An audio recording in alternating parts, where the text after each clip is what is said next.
మా ఇళ్లలో జలుబు చేసినా, జ్వరం వచ్చినా, కడుపు నొప్పి వచ్చినా, కాళ్ళు నొప్పి వచ్చినా, ఆఖరికి కడుపులో బాలేక మోషన్స్ అయినా అన్నిటికీ ఒకటే మందు, రసం అన్నం. జలుబు చేసిందంటే చాలు కమ్మగా మిరియాలు వేసి ఘాటుగా రసం పెట్టి పెడతారు. జ్వరం వచ్చి నోరు చేదుగా ఉందా, వెంటనే రసం అన్నం. కడుపులో బాలేదా, ఫుడ్ లైట్ గా తీసుకుంటే బెటర్ అని రసం అన్నం. పళ్ళు రాని వాళ్ళకి రసం అన్నం, అలాగే పళ్ళు వచ్చి విరిగిపోయిన వాళ్ళకి రసం అన్నం. దేనికైనా రసం అన్నమే మా నెల్లూరులో. తిన్న ముద్దల్లో చివరి ముద్ద రసం అన్నం ఉండాల్సిందే మాకు. అంతెందుకు ఇవాళ టైం లేదు, గబగబా వంట చేసి బయటకు వెళ్ళాలనుకుంటే కూడా రసం అన్నం తాలింపు. ఇలా మాకు ఒక వారంలో 2-3 సార్లైనా రసం అన్నం ఉండాల్సిందే. మేము రసాన్ని ఎలా పెడతామనేది ఈ వీడియోలో డీటెయిల్ గా చూపిస్తాను. లాస్ట్ వరకు చూసేయండి, మిస్ అవ్వకుండా.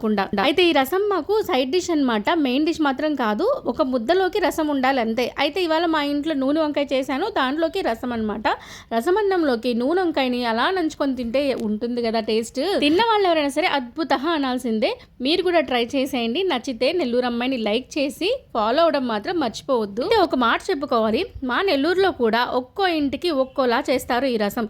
కొందరు టమాటాలు ఉడకబెడతారు, కొంతమంది అలాగే వేసేసుకుంటారు.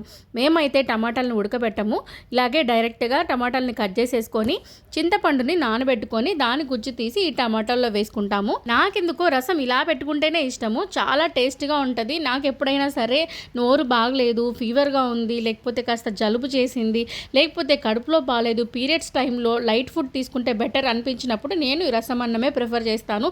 పిల్లలకి ఇంట్లో హెల్త్ అప్సెట్ అయినా సరే ఈ రసం అన్నమే చేస్తాను. టమాటాల్లో ఈ చింతపండు గుజ్జు వేసుకున్నాక కొత్తిమీర వేసుకుంటాను, అలాగే గుప్పెడు కరివేపాకు కూడా వేసుకుంటాను. కొత్తిమీర కరివేపాకు ఎక్కువగా వేసుకుంటాను. దాంట్లోనే కొద్దిగా పసుపు, కల్లుప్పు వేసుకొని వాటర్ పోసుకొని చింతపండు బాగా నానిన తర్వాత ఈ టమాటాలని, ఈ చింతపండు గుజ్జుని బాగా పిసికేసుకోవాలి చేతులతోటే. ఆ నానమ్మల కాలం నాటి నుంచి ఏ మ్యాషర్లు వాడకుండా టమాటాలు ఎంత గట్టిగున్నా సరే ఇలా చేతులతో నలిపేస్తాం మేము. నేను ఒక్కోసారి అంటుంటాను కదా, ఒక్కో చేతికి ఒక్కొక్క యూనిక్ టేస్ట్ ఉంటుంది అనేసి. అట్లాగే మా నెల్లూరులో కూడా ఒక్కొక్క ఇంటికి ఒక్కొక్క టేస్ట్ ఉంటుంది ఈ రసము. చాలా మంది ఇళ్లలో అన్నం తిన్న తర్వాత ఒక ముద్ద మజ్జిగన్నం తినే అలవాటు ఉంటుంది, అలాగే చాలా మంది ఇళ్లలో అన్నం తిన్న తర్వాత ఒక ముద్ద రసం అన్నం తినే అలవాటు కూడా ఉంటుంది. టమాటాలన్నీ ఇలా బాగా చిరిమేసుకున్న తర్వాత చాలా వరకు ఈ టమాటా గుజ్జునంతా తీసి పక్కన పెట్టేస్తారు, కానీ మేము తీయము, ఇట్లాగే వదిలేస్తాము, ఫైబర్ ఉంటుందనేసి. టమాటాల గుజ్జంతా ఇలా రెడీ చేసుకున్న తర్వాత రసం పౌడర్ ప్రిపేర్ చేసుకుంటాను. ఎప్పటికప్పుడు రసం పౌడర్ వేసుకుంటాను. ఒక్కోసారి మాత్రం అత్తయ్య వచ్చిందంటే మాత్రం నాకు ఒక కంటైనర్లోకి రెడీ చేసి పెట్టెళ్తారు, కానీ నేను ఎక్కువగా ఎప్పటికప్పుడు వేసుకోవడానికే ఇష్టపడతాను. ఎందుకంటే మంచి అరోమా వస్తుంది, టేస్ట్ కూడా చాలా బాగుంటుంది. దీనికోసం కొద్దిగా జీలకర్ర, మిరియాలు, తెల్లగడ్డ, కరివేపాకు, ఎండుమిర్చి, కొద్దిగా ధనియాలు వేసుకోవాలి. కానీ నేను ధనియాల పొడి వేసుకుంటాను, ఎందుకంటే మా వారికి అక్కడక్కడ ధనియాలు తగిలితే నచ్చదు. నేను ఎక్కువ క్వాంటిటీ వేయను కాబట్టి కొద్దిగా వేసినప్పుడు ఏంటంటే నాకు ధనియాలు అక్కడక్కడ తగులుతాయి, అందుకని నేను ఆ టైంలో పౌడర్ వేస్తాను. ఇంకా మనం రెడీ చేసుకున్న మసాలా పౌడర్ పక్కన పెట్టేసి ఒక పాన్ పెట్టుకొని దాంట్లో ఆయిల్ వేసుకొని మళ్ళీ ఆవాలు, జీలకర్ర, తెల్లగడ్డ, ఎండుమిర్చి, కరివేపాకు, కొద్దిగా ఇంగువ చాలా ఇంపార్టెంట్ వేసుకున్నాక వేగిన తర్వాత మనం రెడీ చేసుకున్న రసం పౌడర్ని కూడా ఈ పాన్లో వేసేసుకోవాలి. నేనేం చేస్తానంటే బాగా కలపను అనమాట, అట్లాగే వదిలేస్తాను. కింద పక్క కొంచెం కాలుతుంది, పైన మాత్రం పచ్చిగానే ఉంటుంది. దీన్ని ఇలాగే నేను రసం గుజ్జులో వేసేసుకుంటాను. దీనివల్ల ఏమవుతుందంటే ఫ్లేవర్ చాలా బాగా తెలుస్తుంది, మసాలా పౌడర్, రసం పౌడర్ ఫ్లేవరు నాకు అట్లా చాలా ఇష్టము, మంచి స్మెల్ వస్తుంది. మన లేడీస్ ఏది అంత ఊరికే పోనీరు కదా, ఆ పాన్కి అక్కడక్కడ తుక్కొని ఉంటుంది కదా కొద్దిగా మసాలా, అది కూడా ఇట్లా కొంచెం రసం పోసేసి కలిపి మళ్ళీ పోసేసుకుంటాము.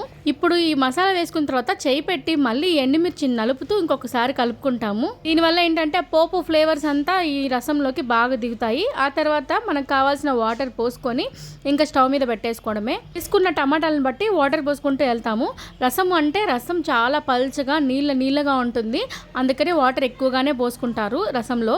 ఆ రసం ఎట్లా ఉంటుందంటే టమాటాలు ఎక్కువ వేసి పెడతాము, చాలా సైడ్లు టమాటాలు లేకుండా కూడా రసం పెడతారు. మా అమ్మమ్మ వాళ్ళ ఊర్లో కూడా టమాటాలు వేయకుండానే రసం పెడతారు. అందుకని మా వాళ్ళందరూ నెల్లూరు వచ్చినప్పుడు టమాటా రసం పెట్టు అని స్పెషల్గా చెప్తుంటారనమాట, ఎందుకంటే వాళ్ళు టమాటాలు వేయరు కాబట్టి. రసం ఇలా తెల్లు రావడం స్టార్ట్ అయిన తర్వాత వాసన రావడం స్టార్ట్ అవుతుంది, సూపర్ ఉంటుంది ఆ స్మెల్. రసం గేటు దగ్గరికి అర్థమవుతుంది ఇంట్లో రసం పెడుతున్నారు అనేసి. మనం వేసుకున్న రసం మసాలా అంత స్మెల్ వస్తుంది, టేస్ట్ అంతా ఆ పౌడర్లోనే ఉంటుంది. పౌడర్ కనుక కరెక్ట్గా వేసుకున్నామంటే రసం చాలా పర్ఫెక్ట్గా వస్తుంది.